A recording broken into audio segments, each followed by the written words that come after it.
Welcome back. Last month, a woman in Sweetwater was killed after a train hit her car when she became stuck on the tracks. And now, as we head into the busy summer driving season, we're hearing from those who've seen their fair share of incidents, asking everyone to please be alert at crossings. It's a scene that has played out too many times. Oh my God! Drivers not adhering to the warning signs. Every 3 hours in the United States, a person or vehicle is hit by a train. That's a staggering statistic for 2024. Jennifer DeAngelis is with the Rail Safety Education Group, Operation Lifesaver. Over 60% of those incidents happen where there's lights or gates. So there's warning devices telling people there are trains coming. Just watch this video. Shot along Middlebrook Pike. The lights are flashing, the gates lowering, yet car after car continue to go, not adhering to the warning signs. When we approach the crossing, we're just in our mind hoping that nobody tries to beat us. The ones that don't stop, you hope they make it. Former engineer Bill Clevenger and former conductor Wayne Manning have seen their fair share of close calls and collisions at rail crossings where drivers fail to yield to the warning signs.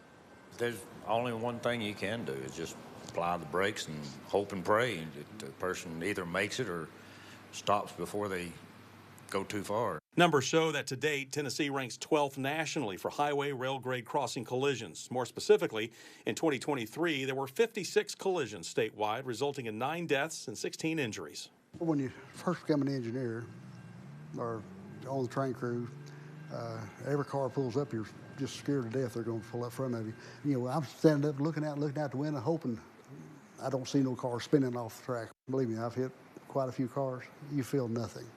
Bill Clevenger, who you just heard from, was an engineer for 39 years, and he admits before he started working with the railroad, he rolled the dice a time or two at rail crossings. I beat a few trains right down here on Cherry Street. Matter of fact, I've done it quite a few times going to work before I worked for the railroad. But after you see what happens, it's not good. It's not worth it. Trains can't stop quickly. They don't have a steering wheel. They can't swerve around you. A freight train traveling 55 miles an hour can take a mile or more to stop. That's like 18 football fields. If you've got 8,000 or 9,000 tons behind you and you try to stop it all at once, it's going to push you a pretty good ways. And if you think there's only one victim in these types of incidents, guess again, because everyone involved is affected. They not only affect the person that it happens to and their family and their friends, but it also impacts as you mentioned, the first responders and the engineers. I had numerous instances. I had cars I hit with fatalities, and I had people walking on the track that I had fatalities. And you don't ever forget it. It never goes away. And that's why it's important to not ignore the warnings, because in the event of a collision, the train always wins, but everyone suffers.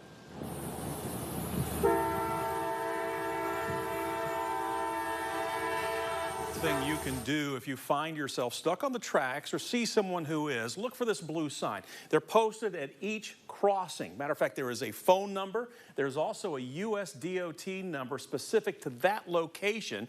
You call the number, give the dispatch that dot number, you see it right here, and then they can inform any train on that track to stop.